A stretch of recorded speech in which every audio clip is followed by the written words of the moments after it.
Sobre a salvação, eu falei com vocês então que o primeiro ponto que eu ia mencionar é o fundamento da salvação, que é a graça em Cristo Jesus.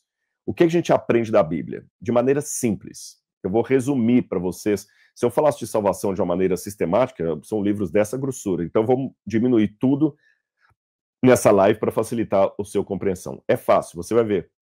A salvação tem a sua origem no amor de Deus e na graça de Deus, e não nas obras humanas. As obras não compram a salvação. O fundamento da salvação, de acordo com a Bíblia, é a morte e a ressurreição de Jesus Cristo, que pagou o preço do pecado e venceu a morte. Eu vou ler a passagem para vocês de Efésios. Aqui está apenas o resumo dela. Eu vou colocá-la completa aqui para vocês. Efésios capítulo 2, versículos 8 e 9, diz assim: porque pela graça vocês são salvos, mediante a fé. E isto não vem de vocês, é dom de Deus, não de obras, para que ninguém se glorie. A palavra dom em grego, doreas, significa presente, favor imerecido, dádiva. E eu tenho também Atos, capítulo 4, versículo 12. Atos, capítulo 4, versículo 12, que você tem aqui a pregação de Pedro durante o Pentecostes. Perdão, esse aqui foi Pedro diante do Sinédrio. Atos 4, verso 12, que diz assim, deixa eu ver aqui. Muitos sinais e prodígios, li errado, perdão. Atos 4, verso 12, está no capítulo 15. E não há salvação em nenhum outro, porque debaixo do céu nenhum outro nome existe dado entre os homens, pelo qual importa que sejamos salvos. Aqui, evidentemente, está falando do nome de Jesus. É pelo nome de Jesus que nós somos salvos. Ou seja, não há outro nome. Então, o que a gente aprende nessa primeira parte aqui sobre a salvação? Em primeiro lugar, que a salvação não pode ser comprada. Não há dinheiro humano, não há boas obras humanas que compram a salvação. A salvação é um dom gratuito de Deus. E outra coisa que nós aprendemos do fundamento da salvação é que esse dom gratuito de Deus só nos é dado por meio de Cristo Jesus, porque não há nenhum outro nome que possa nos dar a salvação senão Cristo. Então, a humanidade já teve grandes líderes. Eu posso falar de grandes líderes religiosos, Buda, Ananda Maimá, eu posso falar de Confúcio, eu posso falar de grandes filósofos, Platão, Pitágoras, Sócrates, posso falar de grandes escritores, Dostoiévski, Shakespeare, posso falar de grandes estadistas, Winston Churchill, posso falar de Golda Meir, eu posso falar de Abraham Lincoln, mas nenhum desses nomes pode nos dar a salvação. O seu pai não pode te dar a salvação, mesmo que ele seja o pastor mais consagrado que você conhece. Mesmo que a sua mãe seja a mulher mais piedosa, ela não pode conceder a salvação. Nenhum apóstolo pode conceder a salvação, nenhum santo pode conceder a salvação. A salvação, de acordo com a Bíblia, vem única e exclusivamente por meio de Jesus. E é um dom gratuito de Deus. Mas atenção, Dietrich Bonhoeffer, que era um teólogo alemão que morreu nas mãos de Hitler, ele escreveu algo muito interessante na prisão. Ele falou: a graça de Deus é de graça, mas não é barata. Cuidado com o mito da graça barata. Porque ao mesmo tempo que a salvação não nos custa nada, ela nos cobra tudo. Como assim, Rodrigo? É porque eu não pago nada para ser salvo, mas uma vez que eu sou salvo, essa salvação, ela faz com que eu me transforme, que eu mude de vida.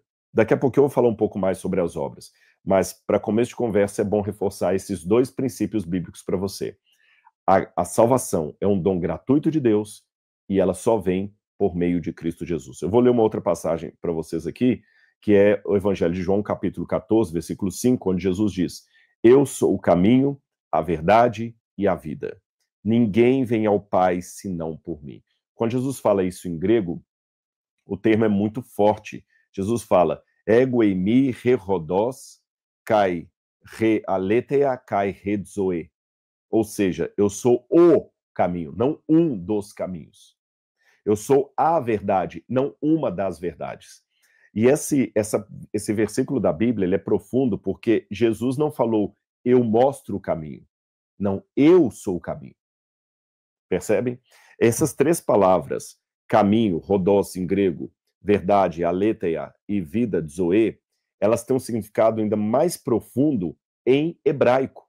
Lembra que Jesus falava hebraico e aramaico. Quando você vai para o hebraico, você tem, para a palavra caminho, você tem a palavra derer.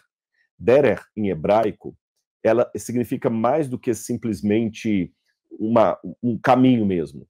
Derer é um modo de vida. É aquilo que conduz você para algo bom ou ruim, tá certo? É algo que define a pessoa, o ser dela, a vida da pessoa. Há várias passagens na Bíblia onde Deus falou, hoje eu te proponho dois caminhos, o caminho da morte e o caminho da vida. Escolhe, pois, a vida para que você viva. A Bíblia fala, não ande no caminho dos ímpios, ou seja, no estilo de vida deles. Então, derer, caminho, quando Jesus fala, ani derer, eu sou o caminho, ani, é muito forte isso. Jesus se identifica com a salvação e com o estilo de vida daquele que é salvo. Então, quem é salvo tem a mente de Jesus, ele tem o jeito de agir como Jesus, ele tem a misericórdia de Jesus. Ainda é claro que seja de um modo humano, uma imitação não perfeita, mas ele é um espelho de Cristo. A outra palavra, verdade, que em grego é aletheia, em hebraico é emet. A palavra emet em hebraico significa a verdade absoluta, a expressão exata da realidade, aquilo que não se figura apenas numa sombra, num talvez. Por isso que Jesus falou, eu sou a verdade. Pena que quando Pilatos pergunta para Jesus, provavelmente em latim, né, qui est veritas, qui est veritas, o que é a verdade, ele não esperou Jesus responder. E Jesus, a verdade encarnada, estava ali com ele. E quando Jesus fala, eu sou a vida, zoe, em hebraico você tem a palavra rai. É rai, ou haim, que é interessante até que a palavra haim, em hebraico, ela é plural. Isso me chama atenção, lehaim, haim, a palavra é plural. Significa uma vida, é um coletivo. A gente em português fala vida no singular, né? Em hebraico é haim, é plural, porque ela é coletiva. A vida envolve muito mais do que ter apenas um corpo em funcionamento, ela envolve seus princípios, seu destino, quem você é. E isso que a gente aprende da Bíblia.